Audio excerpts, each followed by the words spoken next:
Alright, just before we start this video, I wanted to look at this picture. It shows a little area marked with two red lines, and that is one source of the jiggle from when a pin is set. That's an area where the pins don't quite touch the edges of the cylinder and are allowed to move up and down. The other source is the gap between the plug and the rest of the lock. That also gives you a bit of range of motion to get some jiggle. So we'll look at the demonstration now. Thanks. Okay, Artichoke asked me to do a little bit more in-depth demonstration with gin spools. So I have an ASSA 600 here. It just has chambers 4 and 5 populated. They have gin spools in them on the drivers. If you don't know what those are, that's a gin spool. And there's matched counter milling in the plug that little tip will get caught in. So that usually requires some sort of float picking. So to float pick, I use 2 music wire tensioners. One to do clockwise and the other one here to do counterclockwise.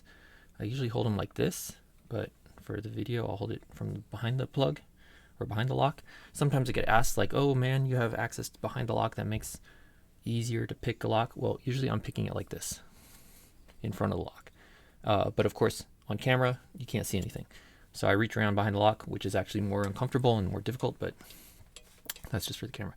So try to have it sideways so you can see the movement of the pick. And the first thing we do is get all the gins either in the set position or counter milling, and we'll go into how you can tell the difference between the two. So there is a gin there. There's a pin there that wasn't binding. That was 5, and then 4. We have it traveling up. We got a little click from it. Go back to 5. If I can find it. And got a little click there. We got a lot of rotation on the plug. So now both the gins, I'm assuming, are set or in the counter milling. And what you can do is you can test. If you use a lot of tension, these gins are going to act a little bit like tapers. So you see pin 5, that's spring tension. So that one is either set or it's in the counter milling and not binding. Okay. Pin 4, no movement. I'm going to actually push a bit harder on it. No movement. Okay, so pin 4 is binding. That means it's that's a gin in the counter milling. It is not set because there's no jiggle. Go back to 5 again, and I'm going to turn up the tension more. And usually what I can find is that if I go back and forth, they kind of work their way up the counter milling to a point where I can get them 4 binding and 5. You can see it's binding now, 5. So what's happening is, you can't see my finger, but I'm pushing extremely hard on the tension, and that can get both of them to bind up. And that tells me these are both in the counter milling for sure. Okay. If I let off the tension a little, I can see from 5, if I can get on it, I'll get a little bit of movement again. So 4, no movement. 5, of course, now that it's on video, it's hard to demonstrate. 5, I get that, I'm trying to balance it. I'm getting that spring tension again, okay? So 5 is jiggling. See that? That's 5. And 4, still not, even when I let off the tension some. Okay, not enough to, well, I can let go of the tension because it's in the, if I let off completely, see, I get jiggle from 4 now as well.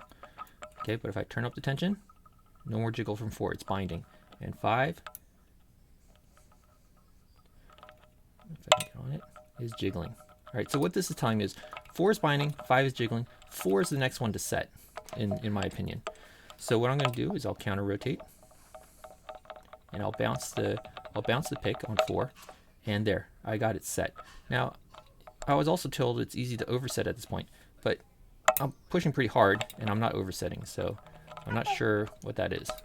Actually, let's see. So now that 4 is set,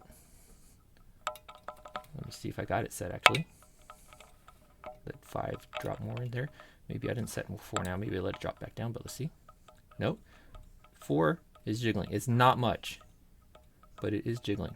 So this tells me that 4 is set, and I'm cranking the tension super hard. So if it was in the countermilling, it should bind tight. But no matter how hard I crank the tension, 4 is still jiggling. It's very small. 5, meanwhile, not jiggling at all. Okay, so what I'm going to do is I'm going to counter rotate. I want to be careful not to go too far because that will drop 4. And I'll start working on 5. And I'll push it from the front. I'll push it from the back. I'm trying to wiggle it around as much as possible. But I would like to wiggle it left and right as well, but this wording is fairly restrictive. Watch me drop 4 because I'm talking. Oh, okay. And there's 5, but I think I dropped 4 in the meantime. And 5 is jiggling, which tells me that it's set or something else is binding. I'll go back to 4. And 4 is binding. So I had dropped 4 while I set 5. So I got 4 back up again, got my jiggle back, and dropped 5 in the meantime. Now I want to be counter rotating less with 5 so I don't drop 4 again. And this 600, I think I just dropped 4 again. This 600 is really tight on the tolerances. It's a real pain in the butt. All right, got 5 again, but 4 dropped. You can see you can ping pong like crazy. So I'll do 4 again. Drop 5, I heard it. But it doesn't seem like, I don't encounter a problem with oversetting. I'm gonna try to overset 4. Okay, 4 is set. Again, the gin diameter is thinner than the key pin diameter. And I set again, and I can't overset it. It's pretty tough. I'd have to counter rotate even further to overset it, at which point I might drop gins out of the counter milling. All right, let's I have a feeling I dropped 4 again. Indeed, I did. It was at the lip of the counter milling, so I only had to push up on it. All right, let's try to get 5 up. Sometimes I rub on the. I think I just dropped 4 again. It's not cooperating. 4 is definitely dropped. I did this just before off camera, and it first shot, no problem. Of course, camera shy. I heard 5 drop. Still can't get 4 in place. Come on. There, 4. Go back to 5 again.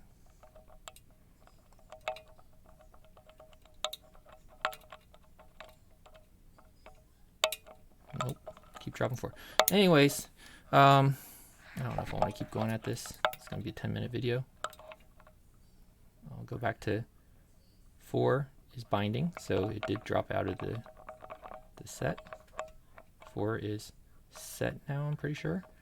Let me see if I can get on it. There's our jiggle.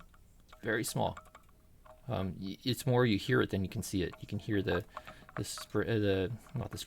pin jiggling. Go back to 5. See if I can do this without dropping 4. Nope, dropped 4. It could be just the angle I'm sitting. I'm sitting sideways to it. So actually, now that 4 is in place, you can try jiggling it to get that gin better seated. Maybe, I don't know. Just guess. And I'll try 5 again.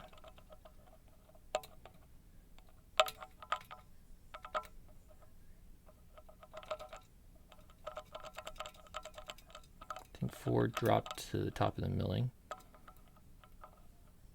Indeed. All right.